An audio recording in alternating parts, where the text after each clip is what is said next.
Mātou whātalo whātu, ma whawhelo i atu, I lau mai moa ma lau whaafonga mai sa moa I nei fo I tū lao le aso.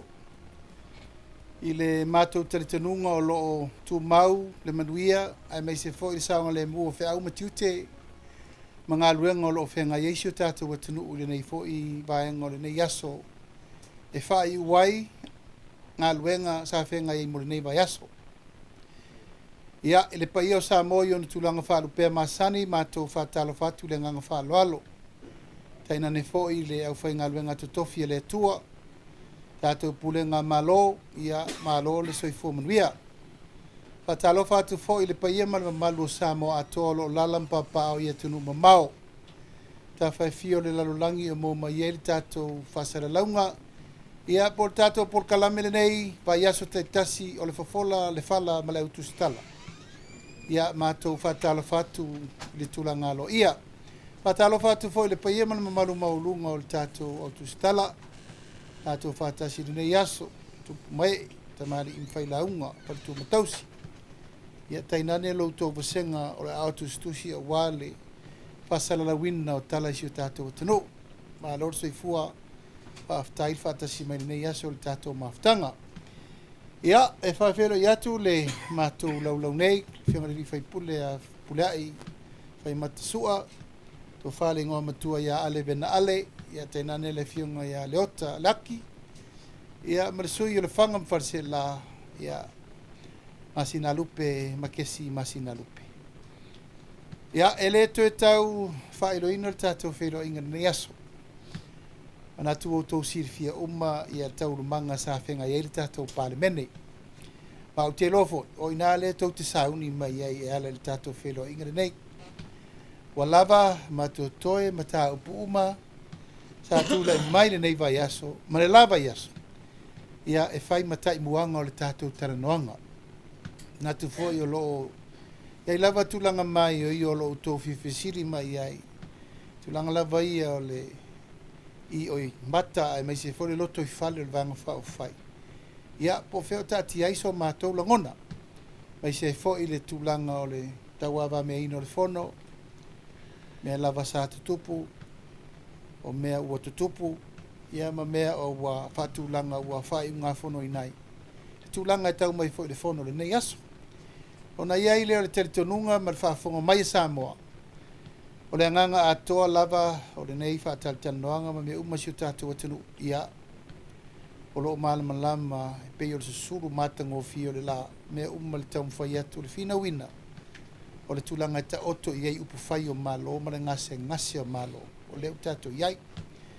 Mai manatu e ui atu whapena o le atatia nisi mata upu tau vaenga whao whai. Ia ua ilo vea mai loata iau e ala ina e mātou fufuanga. Au te loa ua tā oto nisi o mta upu tau e tau tātou whaasoa I mani mea I o tō whinangara. E ala I whao I unga lau te tele leo mai ane. I lafo le whaatuatuaina e lua I o mai atu. Ea, ma le mea lena pevesi ne le tai au. E na manatu lea, ta tala le avei, le siri le vave, ta tala o le tātou taranoanga. E le reina e malama lama I le mātou novo atu, ma tau mwhai taliteli atu, ma tā upu. Whaingo fia I fo I le manino.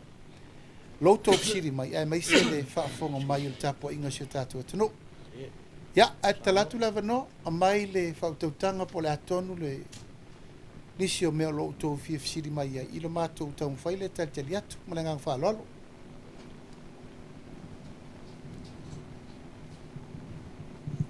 Whaftai mo lava no, lau amakamea ku I le tū lea, whaftai lava. Ia. Ia. Sau noanga wa mai au tu ele tātou whonotanga ia wa telefoni vaenga sa tula I meni fasili. Ara fasili mua lava lawa whionga taitai. O leo wa mai ale lafo. O leo wa tawhea le lafo se tulou. O le fasili o lo tula I mai. E mai se lava I le la tau e to aiva. Le sa whapea o le I le lango ia au tau sui au tau. What's next? O lala le sila asanga o le anga ia I le to aiva la le whamolmole. Ia, whaftai. O le mea siri lava ma le tāua lo mato manatu. O lea ua manino I le mato le vai I le mato fo I tala. E ma le tala le sa tātou tau whai le manino o mai. Aua o le whaupunga uma sa mātou no nofo mātou pe a mātou whaafso tai atu. O lato, o le tu lai de vaenga whai. E leo e se maltau tinonga, wana o no i o no to finga. Ai atu lai lo lai na ilo mata upu whapea. E na tu role o tangata ilo na tu langa e tau tino ai. Nana tau tonga le na umana saini mo le vaenga whai. O le meta uala mo mātou. O le ua manino. E leo i nei le lango. O lona winga ua olengia. Lo mātou tau mawhai atu pe le wha lima fono. Ai wha noi. E whai le wha noi e whai maalofanga. O le matau. I le mātou tau mawhai atu e whisilingia. Po whea tonu o le tuai. Al taliana sa mai te mi uma nei. O le mātou te i ona o le tōwhinga. A o mātou o nei le stalalo. Ia mātou whare tu la fono. Ia le laua manino nei i le lafo muli lea. Wa i nasa mātou mai tauina i po whea tonu lava la le ami o tonu. Ia ma le truth. O le meo le iai. E le ia whaina terera ia mātou le tūlanga o le pālota mai. Le ai. O le mea sa mātou turi loina. O le ami o tonu upu matala i na whai mai. Ia ma le ta o tonga. O le i whatu la fono. O le saini i pepa uma na whai ia inga whatu lafa. Ia o tūlanga na le whamanino atua le teimini nei o le wātangia ma whaamania nei. E le o ila i to tonu le vanga whai. Ia o teimini nei le sa autosisira mai o le sa mātou tata noa. Ia matatala le ana pongi le nei aso. A whau malie ia mpe furi sa i whala au mamafa po le alisi tonu. Ia o tūlanga na e whamanino atu lava o le mātou na whanau nau tainga. We know exactly where they are and where they support and where they stand. Malo lava whaftai. O le maula e momoli mai se ilonga ua mai se whai unga whaamasinonga. Whatua aloa i lele tu avea masui il tō whawhiltui. O sila la i il tō vanga whapawhai sto langa whapea. Ia, o le mātou a whai unga na whai. Na whai lungo le au tasi o le vanga whai. O ro iei le mālosi lalo o le mātou whawai. E whai ai whai unga onga whapea. Mai o whai unga fo, e le whatanga whai a sa ai filo i uma le a wala whatu la fono. Ma mātou lo ia. E whatino mai ai ingo le tu la fono. We have a written constitution. O uma na whatu langa. Ia, o le alava la le mea ua o iei le whai unga le vanga whawhai. Le tu langa le nā. Ma ua uma na mātou whai lo i le to ono lea. E le to iei to tono le vanga whawhai. Iei le fionga te mai tai pālemia. Sui pālemia. O olo, o le atinu, o whawalo, ia matosu sut. O umalana mātou whaadia manino iai. Mai o le whaiunga le nā. O le whaiunga le whai au tasi iai. E le whaintu as we says we have the majority to approve that. We have our resolution. Whamanino le tūlanga le nā. Al taupula vei whamsinonga. Ia, e le sem taupula nā mātou. A lato mana o esu whether they are fast or not. Le me foresa mātou wa ia tuena na. They are still claiming themselves as fast. Yeah, what is the proof? We have the authority. And we have the resolution of ACI. It is not our obligation to take them to the court. It is their obligation e o el famsino. E vesiti. O le alma fu anga na rina ese poi fo le malosi. Pe ma faina ese la to. E le semena ma to o ma tu ta o fo le famsino. O nena la to e fisiringi ai la to barsianga. Fa fela to ai vale to fia fa mo le fionga te tai. E fai le se fai ungo to vang fa fai e pe fo yon fo te mete pale mia mai si sui o le kapinita e to lima pe ona tau. Ia o le manu ole na. O le fata o mana nafi. It's such a fresh wound. Lefta mato lo me moni I le tau tala sa o mai mato.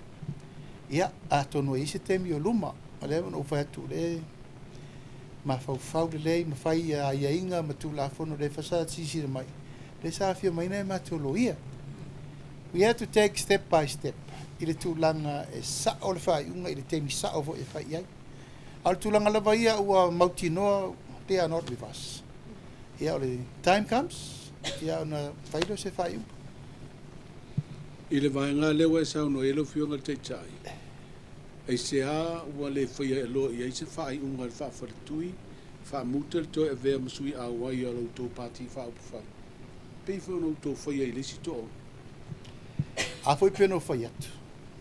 Nau mia se taimi o mātou furfur sa e tō ono le mua.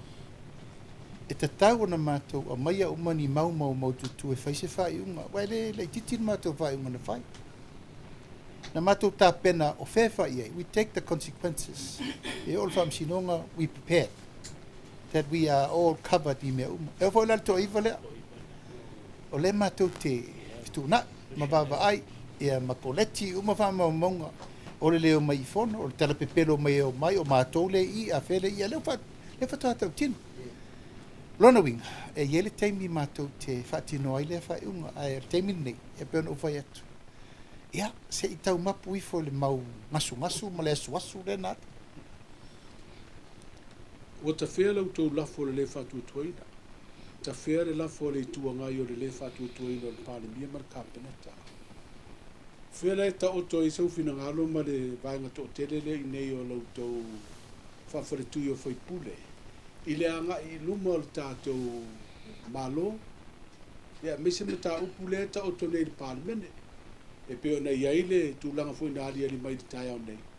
Ia o leo ta oto i whapea se iai se aso na to usu leo le fono le tino. Ia, whaftai au tanga vaia, o le lafo mua. Sa whafonga sa moa mautou sirisila uma. Ile iai se wha moe le tūlanga leo la iai se lafo whapea le mātou tere tununga. O mātou, sa o mātou turi matai le wha awaunga o ngā luenga al pānemeni. Ele i tau pule mātou ma le tāpipi lato lafo. Na mamao i o mātou manatu te mina. Langa le e wha mua ia mātou. Tau tinonga na whaile atunu, tū la fono. O mea umane o polkalai me le miliona, ma mea umane wha ngai le tūlanga e wha uma. Le la sautou si silai. Le ale talasanga na whai atu i lepa. Tolo po. Chei uma mea nei. O la tatou maila e whaile mea lea o le saili, o le malu, o mātou tōwhinga, e whawhea mea le tauna a veri whamomua. O le whamomua, tō la whono ia piri e tonu. La e whaatali le whamsinonga. Se lau mono tupu tangi. O na mta upu le whao le au waa ma, whakatai le tueri ma liusasi. O mta upu na, e te tauna ave i le whamomua al palme. A lale mea le no so whai me tu lepa. E sau e tale per malo. Langa e se foi langa agenda. O le langa agenda. O le sau e awane i whaataunu ua tu la fono pili e tonu. Ina ia to e foi e lan tu la fono whaatope tope le lua fe lua sifu. Le tau te poloka i me. So his agenda malana mission. E talepe teunga ia na avatu. E to e whaangai o iri swinga foule umato ta pena le tu la fono lua fe lua sutas. Pili e tonu. Whaaftai le tu. Nasa autosi sila. Ua pasi. O le mātou ba ai, o le vāvenga. Nasa autosi sila. Amata le fusu lea. La le pasene o le lua vai tolu. Tolu lima. Ai e mo neu sauto o tasi. Guarantee tolu one. Pasi. O mena. Ta mātou wha ave irwha mua mua. Le ta tia nei le tu la fono whainga palota. Tu la fono le leo. Tu la fono tina. O mea foina. E te tauna a veri mātou wha mua mua. O le mātou upu na whai i le laforena. Ta atia. Se i se teimi. No tātou o wha atasi le. Langa le i se sio mātou. E o whai atu le epa. Wa lewa na alanga. Ma lo sori wha vai. Run by majority. Minority. Run by minority. So, e wha pena whai mātou. O le mātou te tununga whaatasi ma le tua ngai i le teimi nana whaatua la tau lafa. E le te tauna tu la isa whainga malo e leo. Ia se furi si o le tunu. O le lua sefuru mātou, se furu lima lato, se furu valu le HRPP. A le sa mātou whapea. E lu furu iwa mātou. Ona lai ei o le iwa. Te ono le tau. E ui o le. Wale tau nu o le mele na. Ta whea i leo le lafo i a a le cha pipi ona o le matou manatu tauna faamuamua tulafona ona o mai le matou lafo e le taimi le tu e fa le matou lafo sa matou tu lava seʻi uma lelei mea ia na matou fai atu a ua table le lafo paua le mea ia mau pe pogaluega there will be a time faataunuu ai sei faauma matogaluega la le mena tupu taofi tutū a le fono ae manaʻo le palemia e mailo le lafo lea sa matou faapela matou tu faatasi e tolo le mataupusi until the right time ala le mena tupu tu mai tu la epa manaʻo lagolago fai loa if kids has no option langa a town fai lo te uto e tolo por matou lafo matolo fia lo ia na leilo lo se si vote of no confidence e to e sao ia le la na fosi e lo na fai le lafo lo na lua o la lautou vai o ai la le e mei ma whaangutu lua le taupune. Na ala na matou tu lai e lango le whainga malo i le lafo atu i le epa. Ona o le matou commitment i a pasi tu lafo. E au malo, a matou mailo le whaina matou lafo. Whaatino e lale mele matou te leta li aina o le minority e run le malo. Al talafon natu la epa le whai pia. E le te tau le valo sori whawai ia umal palota le lafo. La lau tau vai. Wa toi o mai umatu le epa maricha BP. Toi lango le minority government. E mau te le popole la, lana na matou lo le lei al mela tupu. O le mela tupu. Ia e tau i masuitu i la epa ia matou e winga le matou leo atu e lango langa la. Ia ai ngalo ai. Ia e te lele fianga le vai male atunu. O ai la le whakungutu lua. O le la lau nei matou o le whakungutu lua. Le la lau e tono le parme. O ai la le whakungutu lua. E alanga tae au e minority government. Ai toi alu tu e support le minority government. Ia tūlanga na e te tau ana malama le atunu. O le matou tau mawhainga au tanga vaia, ma le au tu stala. O le meta oto i ai le tūlafono. O le tūlafono. E le mawhaina run e minority se malo. Nale o polpale mi, e len tūla e mai, o le tūlafono, le no fatu, tau mai tūlafono. Nale tūlafono that makes you sit there. Ala me lau tupu nei. Wa toe malolosi, wa toe mai a toa le chapipi. Lango, le mea se sei. O le wafia masina o ala langai. E sori faa vai. Sori faa vai le malo le tupu temini.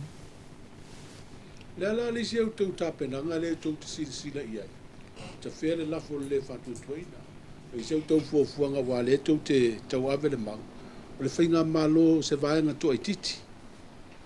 E le tau na tau aveina le pulenga le malo. O tau fuafua e ave le whinaunga le whamasinonga. O lo ta pena si a matou fo i tal noanga. O le taimine nei. O le matou te focus ia malama le atunu.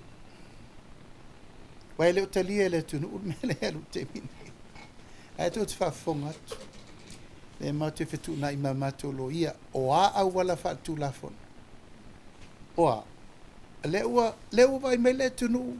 Ua o le majority o le pale. Mene lango le mese sei. O le mese. Minority government. So where are we now? O la le vai mai e sa moa ato, ma le lalolangi ato.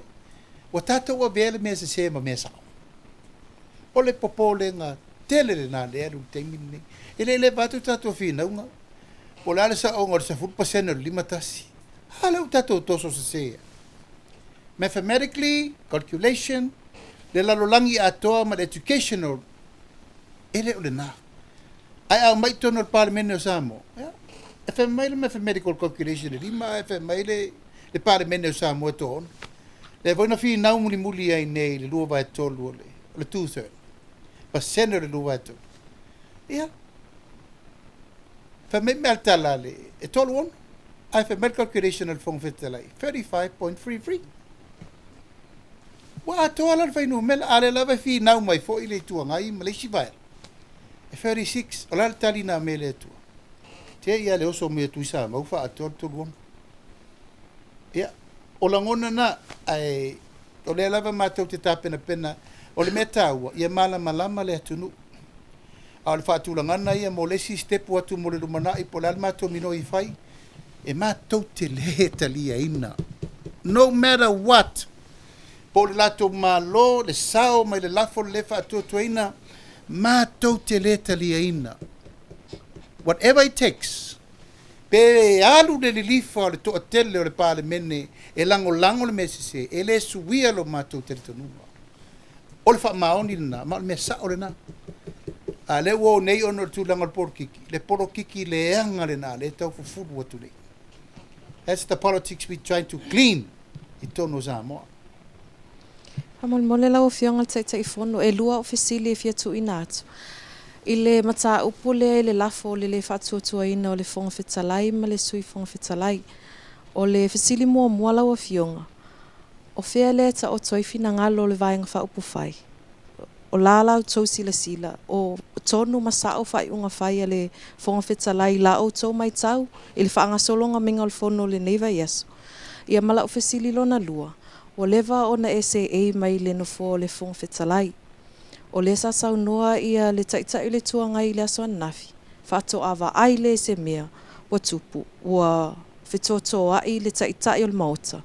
Ma le fonga whetalai. Pem whaiona e whamanino le relationship le between the speaker and prime minister i le whata o tonga o agenda ma ta upo le fono whamolmon. Ia, se tari mo lau siri mo e pupu whaapunga e tua. O siri mo po laso matu manatu i le lafo le na whaini. O se taimi mo le nei. Ua lu i ai ni sui su fono. Le fonga whetalai i se lafo whapea. Ke loa i ai nisi mta upu na tupu mai mua. Ai leo le atoanga leo momoli ma le taimi nei. Mai ia te auia. E te tau lava o na maanga whangafa ia i lato o e tapena ina lafo whapene i le au wala. Whaaltu lafon. Le wha matau tala whengai. Pe le tala whengai. O le tofinga o le fonga whetalai. O le tofinga wha vai. Mai tasi al tangata e titilo i ei o le au malo. E au malo fo ina te whatau to ina le fionga le fonga whetalai. Ai whirifiri al pare mene. O mana ia umai lalo o aia ingo le wha vai. E ia vaenga e ave ese fonga whetalai monon tofinga. Mua pe a whau ngase. Lona lua pe a whau wha ma vai a se tusi. Lona tonu. Ia o le tūlanga ua vea ia ma se tofinga le malo wha minsta. A le upo le mele o le nonofo o se vaenga whau whai po se si tu wha tu se lafo. Ono le lato tua inga ana le fonga whetalai. I le mawhai. Le mawhai. The speaker is governing under the Constitution of Samoa. Lai matua mausari ei na ona malo si ana. E mawhai ei una tupu se me whapea. Paua nawa ia inga mwhaina bese ei le fonga whetalai. E whirifiri roi le vanga whai mai le amatanga. Ai velo i tutongi. It's a constitution appointment. E se si mwhainto e pule i eipo nisi lava tangata sei vana ngā mei e toru le no whamtala atu nei. O le mea lea ua whisiringi ai ono tūlanga whapea o na whai unga ma mea o lo iei tūlanga whai tū au. O le mau pele atunu. E le whapea se whono o whaina o mātou po lale tūlanga o lo whafoe ai e spika lana ngā luenga. Masalo ai ei se whafonga whetalai siri na tu wawanoa. O le fionga e pari. Tulau lava. O lona lava ngā tatali to i ngā mela ale o le talatala tu lava ona o lona ava i ngā luenga ma mea i e whai. I le lau tūlai mai nei lau whesiri lona lua. O le asau wawai whetena inga o le spika malpanemia. E le whato a Paulo se teimin tupu. Oina tupu ma teimin tu le epa.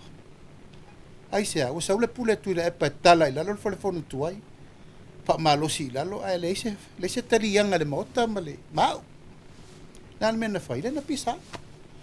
Ele pule le pale mia ele ma grounds ma se tal pale mene. Pule le fonga fitala. Ele se temi mua la na vevesi ai. Lona lua. Na vevesi le minister kabinete len fa ma vai tonu le fondo. Ai se ali poti pule msu tu sip. Ai se no tu ile li poti pule msu tu sip. Eso e me pio li poti na. Ele se ua temi la nei na fa pe tu la email ta upu. Pau alo na tūlanga lea ua te tau na whaasao. O le upu lea, pule o le mota. tu lou lava e tasi ale pulu le mota ona o le fonga fetalai me na me fa CPA na fai muti ai le lalo se fai unga o le tato constitution e se me ta o se pulu le mota e se me o lalo standing orders na su yere me na ona fa pe le leader of the house a fa upu i fafo tala fe ngai fafo ai a mai a Samoa e tasi ale pulu le mota na le fonga fetalai le lau tato vai nei e o le ngā luenga le whainga malo e vava lua va pe le speaker ma le palemia nanga fa ngā luenga le palemene ma ngā luenga le malo those are the two stages e mai ngā luenga le mota ngā luenga le aso tau le malo ma ngā luenga le palemene o ngā luenga le malo tu la fono ai ingo me uma mai tu la fono tu la fono vo ngā luenga le palemene i poti komiti fa palemene su engo me uma mo le fa tala fenga ina ai ua tu lai mai le fevesia inga le aso le nei ia ono le tau fai le fionga le li fonga fetalai e fa to tol mtau wale ma fai le wali ia mal palemia mal kabinete ona la to tali le fai unga speaker mai lo le fai unga no fo sorry pete malie pete le malie o le fai unga na tasi al tangata na te whawinga ina le tū la whono tū mau. I le talia ina o mea umai awe tono le palemene. Ole, o whonga whetalai. Ao se sia tangata atu i tū, a ova te le lolo na fia poto. O lona fia mamalama. I have an old vamsi nonga. Ale le mawhatua ne la. O, tala our court. Ai mai io. Awa ne ngā. Tato wa anofo top. Palemia mal kabinet. Famsino siri male officer famsino male fafonga petalai malanga chamber awane ngalo e yai le meta o le parliamentary court e yai fo le fale ale yonga yele this is parliamentary court le yai fo petalai la yela sa tili e le wala faina ia tulanga faltu da fono pe le officer famsino ai pe wa tau mo watu na me ia ono tulanga la vol tau silva fa lo ai fai mea uma vai famsi no ngai ala ele parliamentary committee o amionga tau lo fai uma fai fa salanga e al mela fai me justice ai pe no fai atu ele matango fiel mele tu la imel te nei ono tu langa o le mato fi ese inga o le mata upu fa lo to i fale ala vanga fa fai o le la tu le speaker ile mea o yele majority of party o ile speaker is a fast party member ele mafaina tine ele mena na he was run under fast select by fast to be the speaker malu roti iti elo na fo failan tautonga pati nongola na ngalwenga that is his responsibility a faila visiting ye ni sir mena le mau mai fa pe fa o speaker or court o ave speaker court a se upu te tau mawhai whaatu se lafo tu lou lava se lafo le mi ngao le na whaatu ana le la e rei sao I was a speaker for 10 years ana oa te le tari e fo la ngala ua maso ma le lato mta upu siri le ana le la sao fia tu ilunga o la alfautuanga loie siri o alfautuanga loie siri na ave e le mawhai if you want more explanation go to the court alan mele ua whai o saini uma tuar ka peneta saini atu e batu e maso atu le lato lafo ito the speaker has the authority ele teipo ni mea tau le parlemene mo le parlemene e peo le whamaramamangal na ina ia manino mamamalama le mea ua te ia o se le mutu ele fono le nei aso ma se le mutu atu ia se ia se aso e ma se le mutu ai lo matu la fono le la ua poloka nei ma tu la fono pai ngā palota poloka koe mal tu la fono tina te poloka koe mal tu la fono le vai se ino leo fal pui pui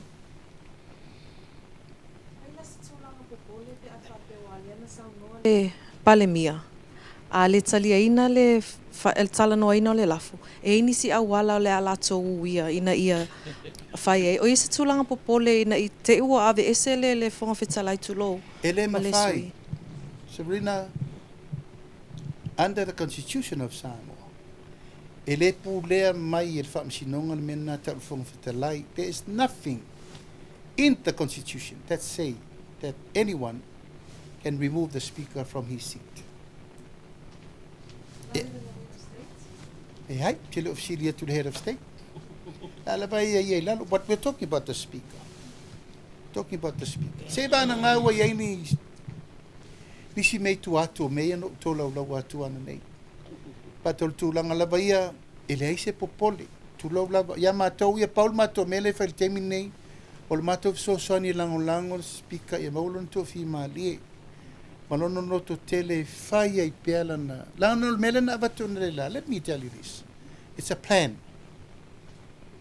It's a coalition plan. A woman na matou loe da o mai nei to ton what that would be the next plan. E te tari tonu mai. E o mai nei to tonu e tu fatasi. A wafo ele mfaina alua ia fa perfenga malo. They can't run a government continuously sorry to la fono with the minority. A le la mai nei.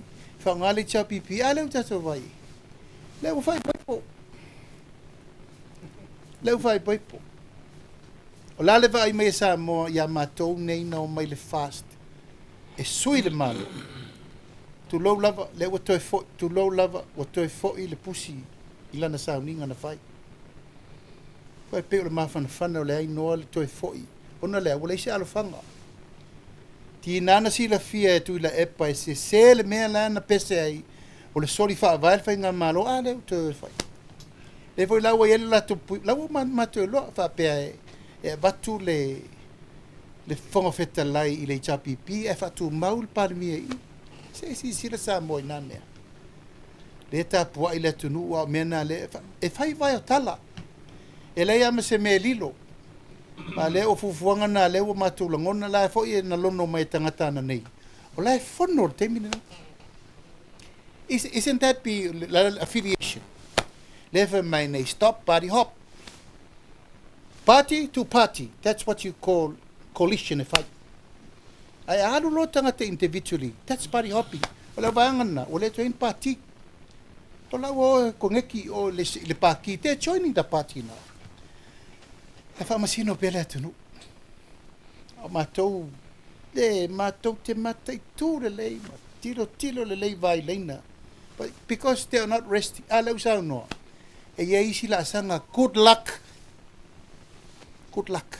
oh en fait on est là a fi fa mal malama mai tu la fono tuala alu fam sinonga ire fa ia ise fam sinonga tonu ile le fale pale mene o le wo fa ia tu le fa i unga ale fo fonga veta lai e le talia aisa e le ise mai la lo fa vai e se fonga veta lai to follow up kwa ngai o kele ma o na ise fina ngalo mai tai pale mia o la kilo sisia wala nta o polas nai ai well then let's wait and see polala le ngai le mai tai pale mia mal malo le la mama ko ye mangame ese be ma pele o popole a fo ye polala so lang ho ye wa la fai ngal venga speaker la ko ese ka ko makai kula polala ngai malo la wa umanga mai ele advice ale attorney general ele ma fai bele ka manga o la ko they cannot do it in parliament so let's wait and see po fela me la o ave le langi pe o ai pawang yo le malo le alu pacifica ma le lalo langi ako i le ka vilinga nga porti ya e fa ko vai en menen tu puni so le fa vai ai oi for que me fez para cá ai ko ku o malo so pa va ya le o tato o ni va pe ya va ko le fio ko kai ya langi Paman mola la fionga le tai o le ase what's the worst scenario pe atu la I mai le tu langa le solitu ya le kabineta solitu ya le HRPP le toi fo il parliament ala to a yanga venga il parliament what's the worst scenario na tu la I mai ya o lo ile wa to luatanga te lo fono talo il fono fetalai to talo il parliament fono a si le fier fono fetalai o tau nei nga venga a parliament li poti me o mo va pena Fatu lang le sketch or fono tazanga to and we already did that e lopo a fele se fono. When is our next meeting? Apena foi la le pandemia. E one ngalo. Na speaker na te samania umatanga te fono. So the speaker has the full authority to summon everyone. You take me mana or speaker. O lo le saula le fono. Patol, ia wo malo moe. Le se mea tu tala lo men na tatu fa vai mal tatu tu la fon tu mau. Lo manino lava atalo le fono, ia men na fai. Lauli, levana e sa fa ile no fo le fong fetalai.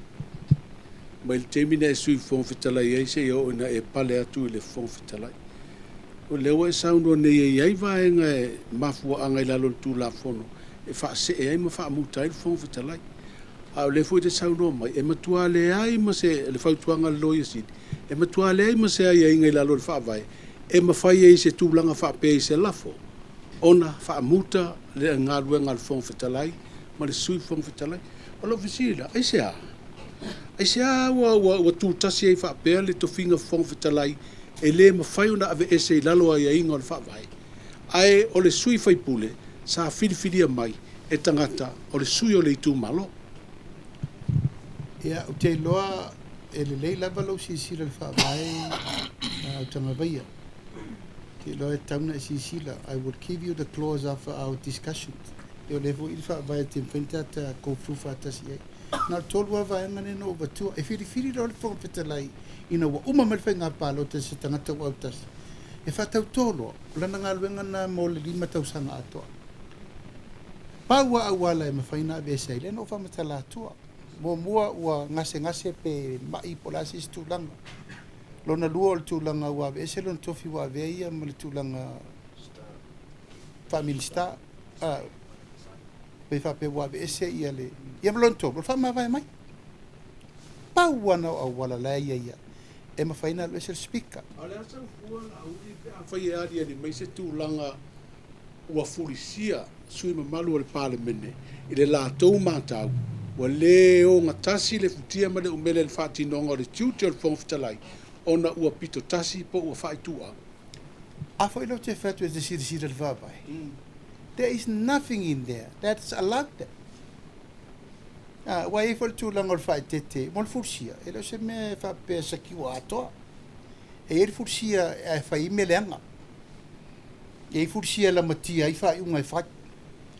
Al mele tu lai nei watua ia le fonga fetalai fa pe fatu pito pe fatu au ona faile tu langa len tau maso mai nei ton e le o fatanga i lalo fa vai on malo tu totas ona mai se lafo fa pena i ton o le speak o le gate wait now le mai ngo mo la whether it's a government lafo or private lafo this is how to accept it ele o fatanga mai fo i lalo tu lafo no tu mau ia ingo meta lafo fa pe material speak.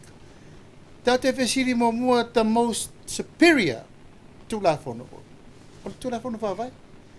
Ele so no fai wala tato matu on mele. Ai sea, lango I o tumutumunga le nai o mai ir pare bia mal kape neta male malo. Tu lo lava la upule la fayet.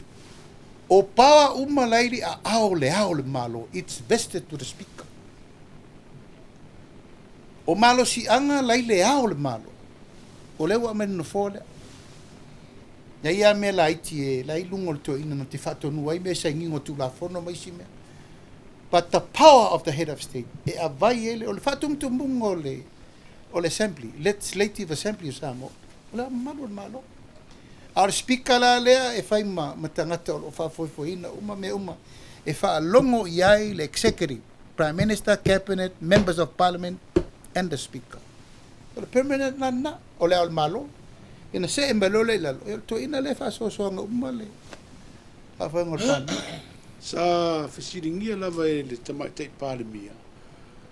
A fianga o le fonga fitalai le tala no ina o le lafo le fatu tuaina lau tau pati fa upu fai. Ona e iai ona ia fete nai. Lea na saini le tusi. Na fa muta ai ma fa te ai se siva i la tau to ono. Saini e mal sui fonga fitalai o ila le sa fesiringia e le tamai te palemia. A ia fete nai. Wa fainga tai. Ona lue le mata upu lea. Tu ina tuaile la tau lafu. Ina ia wha muta loa, wale tu e wha tu tuaina la tau whanga fitalai. Ua e sila o tanga vaia i le whamaoni tele o le taunu unga le whongwhetelai. Na watu na mato whai unga na le whongwhetelai ta o tuai tangata i watu tuli to ono. Lal ta la speaker. I le maia i tō mta upu papati. Na whai se whai unga le whongwhetelai tonu le parliament. Up till now there was no speech about it. Melana ana fa pe fai mena melana ta ola ya fitu na tu ito tu o. But remember, the speaker and the deputy speaker are members of our party. Ele ma fai na fasioti ro la ya te tau ola o sui na pa lota mai il fast. Ma sui ola tu malo mo parti. Ele ma fai ona o lo tu langa la ta o veno la tu te ya malo lo lo ele shirua ya ka upu de. Lango le ke ruo o a o al taimi vai lua ele poda o fonga fetalai mana vang fa foi ai wa vel fama o fama ninga le lautala ele ia mai speaker ta upu le ma to te fi na watu fa fena fa ile me le speaker tala fonga fetalai le ma to sta ie ele ia mai ta to me va vanga fa fai ton I you are all parliamentarians and you are all lepo lalo lawa va inga oto umo kulo lava fa mauninga o le tuangai ma le tu o malo. A o le tau lafo le whatu tuaina, na watu le tau pāti wha upu whai. Le ana whisiri e le pāle mia, ai se au tau e mai le lafo, ua umana whai e le whai unga le mauta. E leo se a iawhite na ila na le whonga whitalai, wana talia lau tau lafo le whatu tuaina, mai te tonu le tau whale o le pāti wha upu whai. Le ua watu tonu o le pāle mene, a ua umana whai unga e lesi lafo. Ia, so wha mamla matu whanta upu lea. E le aise tu la fono al parliament e tapu wai le mele nei pefia ni lafo re no confident. E pule al tangata ia pefia mea pe awhai o le leifa maupopoina ma atolon ta penanga ma iai le tūlanga e mautu mau o le avatu. Na le maule na mato avea. Minority government. E le atoa al whainu mele. Whai eise malo. That was the biggest ruling na fai o le tali o le matou mau o le mele mal matou mau foi o tangawe e le mono ai tua ala sa fa fonga la zona vatu e mo mau le chapi. There will be a time we are preparing a vote of no confidence when the time is right to present it. Ai pe no fam telatu e mono atu e tu atu se matou mau do tonu le tau. There will be a time, maybe it happened on this meeting, but next meeting awa tia I pepa o le ngaluenga. A se fai momo mea. O le tali lau le fesiri. E le ai se fa tapula aina. Pe ata pena le lei. O le ale mau o le vote of no confidence ale cha pipi. O mato me uma lava lau o mai kopi atu e vatu fau le lato mau. E le ai ma se mea tasi e ta uai o se lato ta penanga. Nothing. It's all about fast problem. It's all about fast es senga le utu. A se upo lato tu la in minority mana me le ai se mea. Ana fai mai o tuturi fia me wa le ato fai no mela o tuturi mare fast. That tells you. Al matou mau. Le uto fa fonga I sang no nga ena momori le mau. Matou atu nga lunga I le matou taita. Le sa ve matou taita. E sa to fa fonga e le ngate e tau, pola, to lupe ya leota. O matou nga tungalum. That's why we decided e avele mau e faari le tunu o matou atungalum. Lawa fionga. E ui o lewa ta fea le la foto vai anga wha apawhai. Ai wa wha amawina ma fwa anga pe o na wha leo I tutono le palimene il fono ana nafi. Toi ti te lava tini le lau to wha moe moe ina ia mai al to paia inga. Ai topu mai lor ve vesel nei tonu tolo toi fale. Any regrets lau fionga. Le to fia o fia mea vea mata ita il to vanga wha apawhai ma pali mia. Ia. Ele I tue tau fini upu se montafa. Ele siri ifo le matou walo lofa ia fia me pe le matou walo lofa momua. Ele matou walo lofa I le tunu o mele o matato wo o mai. We had to make the right decision. So regrets ua matou ono sa'i me uma ona le whapea o le matou whitwhiringa na whai. Follow ale mene na. Because that's the other side. Matou tele I loa o le mele la o ye. Matou tele tonu, tule mai, whai me uma tu sa male na vatau, wha solo me uma le mesa iei, mo moe whatasi, a whatasi, whai tonu whatasi, ngā lue whatasi. Uma lor tau sanga mua ea a matalona liu mtau. But we were patient enough, a foi mai lava, a foi mai lava. Nā tau nu unga le ua sao nua tau sanga munu, roto tori mo mātou. What shows a kind of leader like that? A whai o au le utu wa I mai ni le mafua, ngalala me le peno lai sei nao. A le ave ese atuai le ma ministadu, ese atuai ministar lango lango. Ta lepe, so ile na timolis tu mai meu. So for us, e follow le tūlanga o ni o mato whanononga. Ona o leo mato mautino, ia ua ese le mena mato expecting e tau no iai. A leo o iai. So we try. The real failure is failure to try le tūlanga o le wha tau nu unga o lafo ma mea uma. But e ei fo isi a wala, stay focused. We keep praying and stay focused. Ta pena roadshow, ta pena sweet. Ta pena le stala, ta pena me uma fa mamala le tunu pe tato mei. O le tunu. Che montafa. Lai fa tali mai. O le latou langona fo ile na mai le matanga. Lauli. A ver fa lo ya fi mei. A vela no te mai tai mua, ma tatou fa tu lai se tala fa soro pito. Ile la lo lang. Tatou o vesta mai tai lunga e vempat. Pale mi o le malo.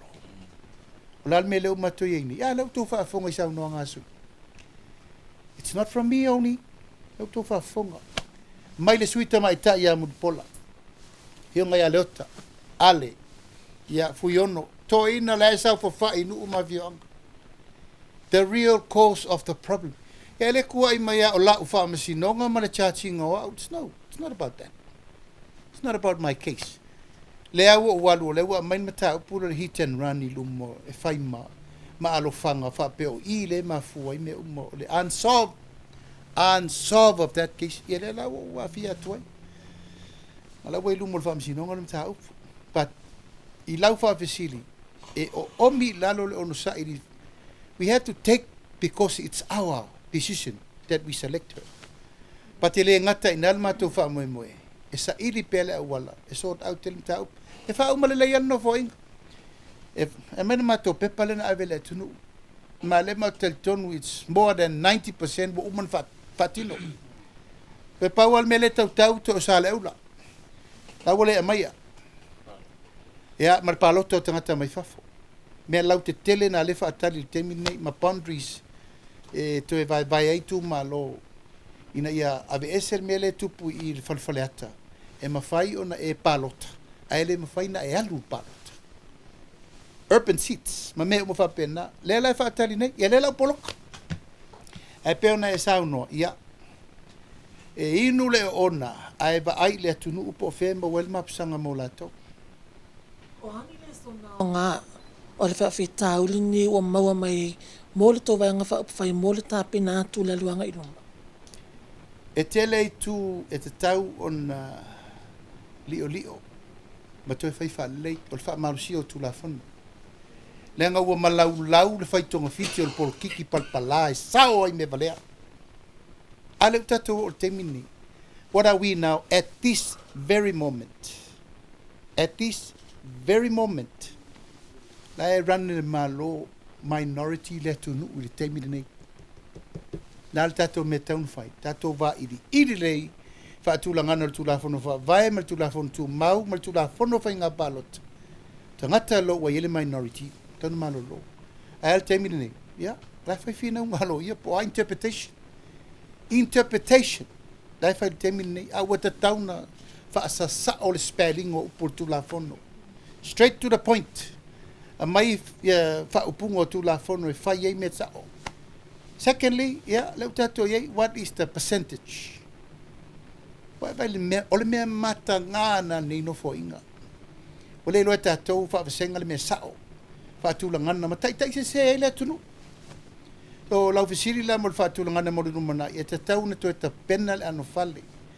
E manu e manu i tupulanga fai mai langa la te le al si sipo me ia ala upu fole ufai tato wo se pe ia fa pe we do not accept that tato wala lofa in the transition of now mo mana ai sa o te mai tu lo lava tato fa now e o mai sa o male mafa fa mama pe ia por kiki va fai malo la fai malo la fa ana fina ngalo al kokos wa umar pa mia umma alarme termine ya la to te sisi mai le au sa fai no one can take me out of here only parliament e la nel mo tu purban pisa tu la epa sorry fa vai ato ye that is dirty politics that we are trying to clean up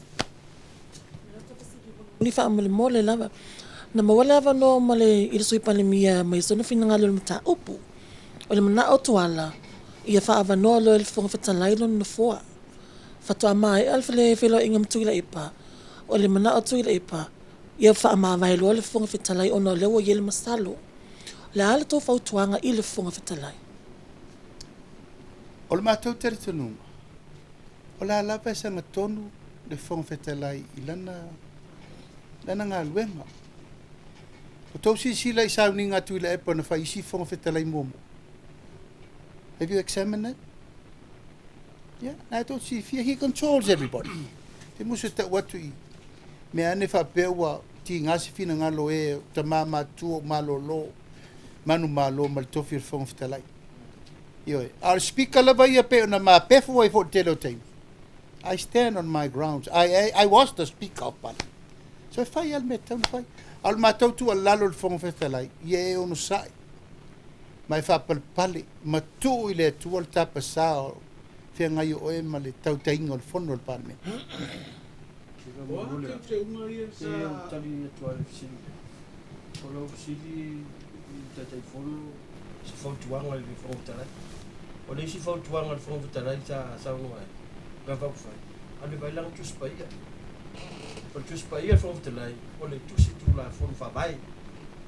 Rono vinga, a o le me fai mai fa vai, o me na tau spa le fo tala.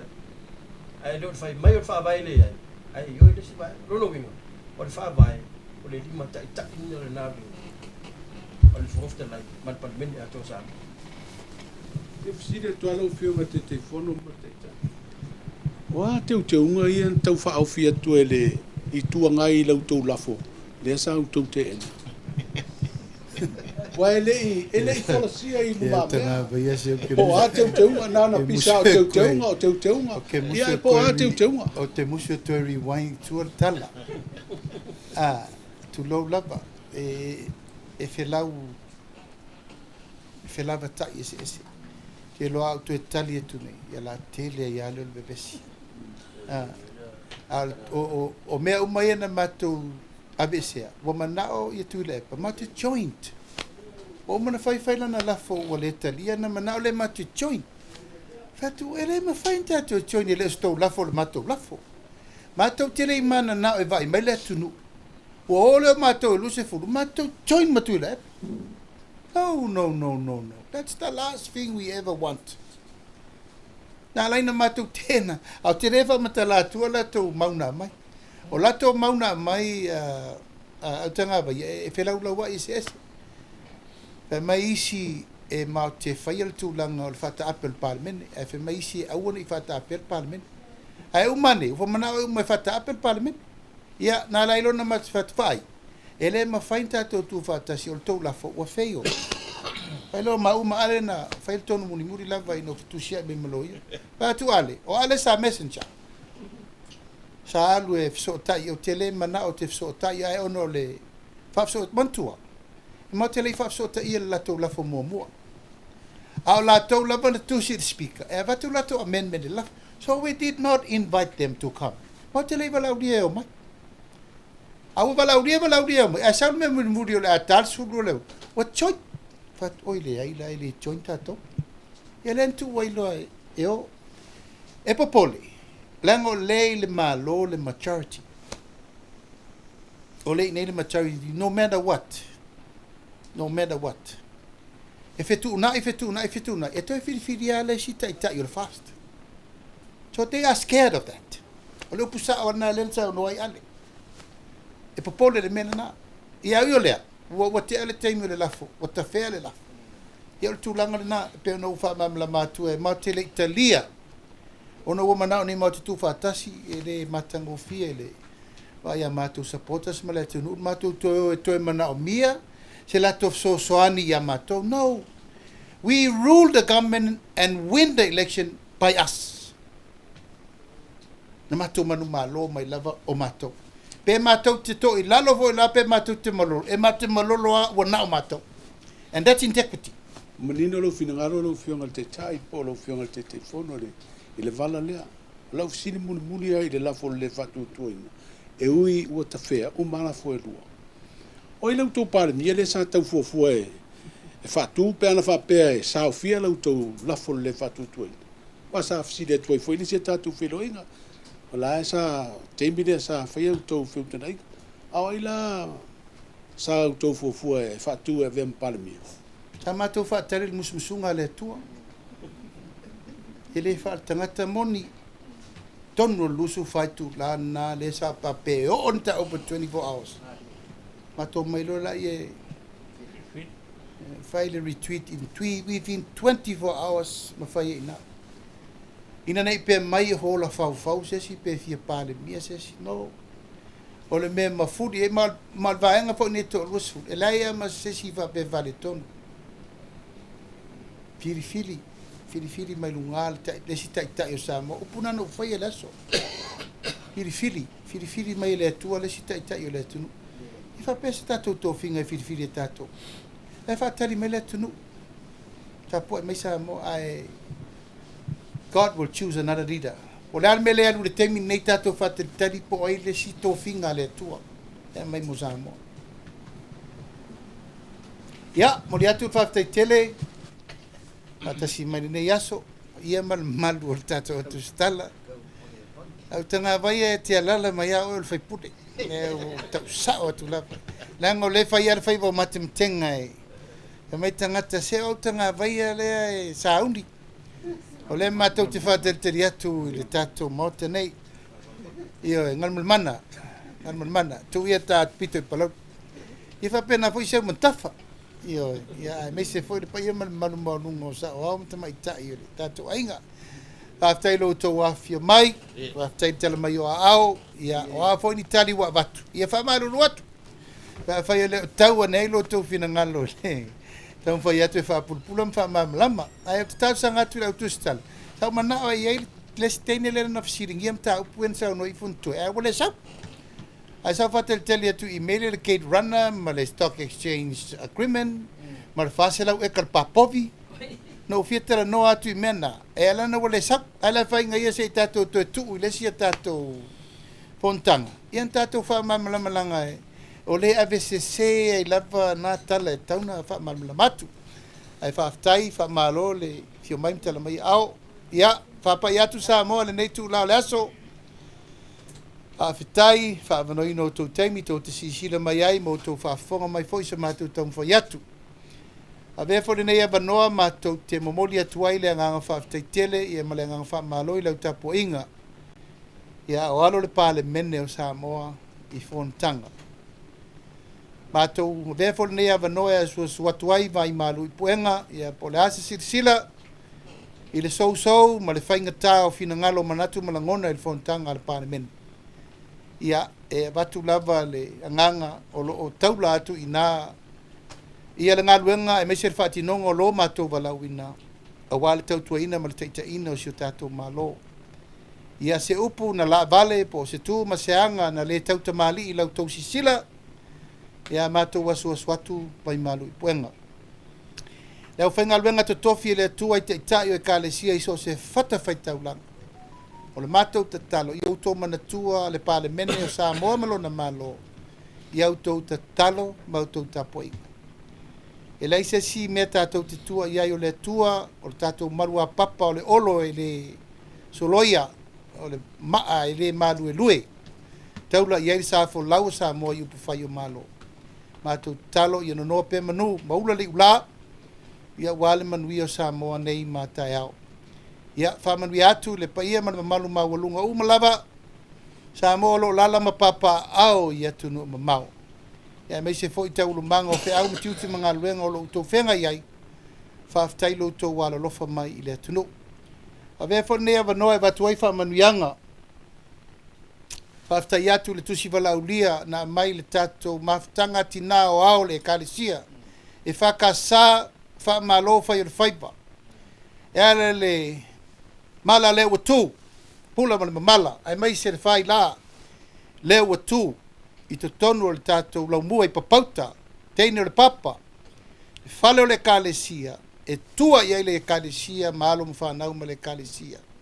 Wha malo le ngā rulue, wha malo le onosai, wha malo le ati nae o le kalesia i ona mele lei.